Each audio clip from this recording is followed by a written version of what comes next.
Mali's official opposition leader and a French hostage, both kidnapped by jihadists, walked free this week.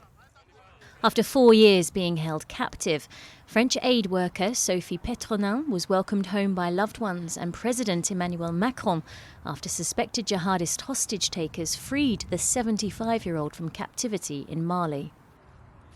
Petronin was released along with Malian politician Soumaila Cisse, a 3-time presidential candidate and former opposition leader, along with 2 Italian hostages. Mali's government hasn't revealed the circumstances of the releases, which followed talks with hostage takers. Comme ça va beaucoup mieux. Je remercie les autorités maliennes. I am doing much better. I thank the Malian authorities for everything they have done. The French government, who apparently also worked on this. I spent almost a quarter of a century in the north of this country treating children with malnutrition. Again, I thank the people I've worked with. Soigner les enfants, la malnutrition, etc. J'ai passé 6 mois dans les conditions que vous savez. I spent 6 months in those conditions in the most austere climate, in very difficult living conditions in the Sahara, in almost permanent isolation in these areas. Sahara. Dans un isolement qui est quasi permanent dans cette zone. Malian authorities freed more than 100 prisoners over the weekend, sparking speculation of a swap for Petronin and Cisse. After first emerging in northern Mali in 2012, the brutal jihadist insurgency has spread to the centre of the country, as well as Burkina Faso and Niger. Thousands of soldiers and civilians have died in the conflict. Hundreds of thousands have been displaced and kidnappings are common. Meanwhile, Mali took a step towards a return to civilian rule, following the formation of a transitional government. The country's new Prime Minister is confident about the way forward. Notre premier devoir face aux défis d'ordre sécuritaire.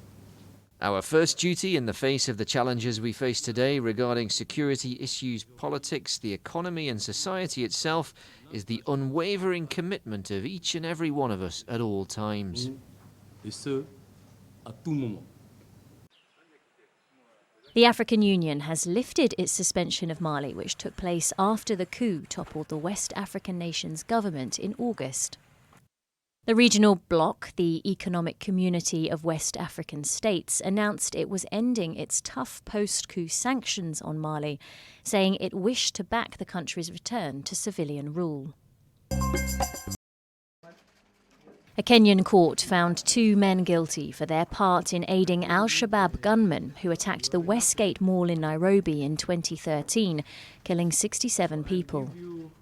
After a trial that began almost 7 years ago, Magistrate Francis Andai found that Mohamed Ahmed Abdi and Hassan Hussein Mustafa conspired with and assisted the 4 attackers, who died in a siege claimed by the group allied to the Somalia-based Al-Qaeda.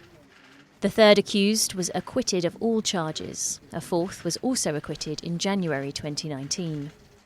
The 1st and 4th accused persons on the respective charges facing them herein beyond a reasonable doubt, I find them guilty and convict them accordingly as follows. On September 21, 2013, a 4-man commando team stormed the Westgate shopping mall, throwing grenades and firing indiscriminately at shoppers and business owners. A 4-day siege ensued, much of it broadcast live on television, during which Kenyan security forces tried to flush out the attackers and take back the high-end retail complex. The attack was claimed by Al-Shabaab in retaliation for Kenya intervening over the border in Somalia, where the Islamist group was waging a bloody insurgency against the fragile central government.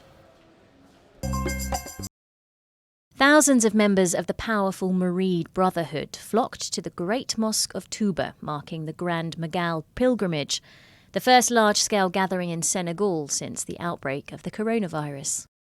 Masks, hand gel and paper bags for storing shoes were handed out at the entrance of the building as part of the measures introduced to prevent the spread of COVID-19, although physical distancing was impossible to enforce. For those attending, the pandemic seemed to have little impact. There's no real difference. I would even say there are more people than last year.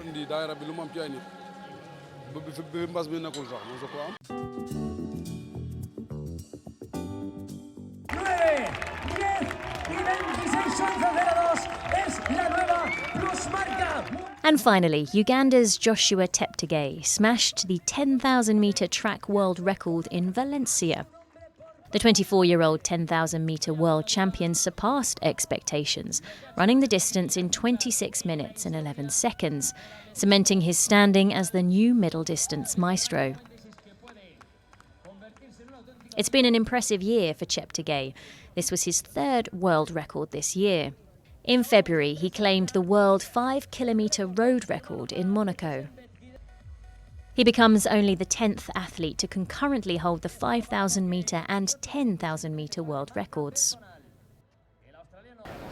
Yeah, my race was really amazing. It was, of course, phenomenal to come here and run the world record. And Ethiopia's Letesenbet Gidey also set a new mark for the women's 5,000 metres, completing it in 14 minutes and 6.62 seconds. The race was very nice. This is a long time of dream, and I'm very happy. Both Cheptegei and Gidey were wearing Nike's carbon-plated Nike Vaporfly shoes, reigniting the debate over the carbon-plated running shoes that have revolutionised road running.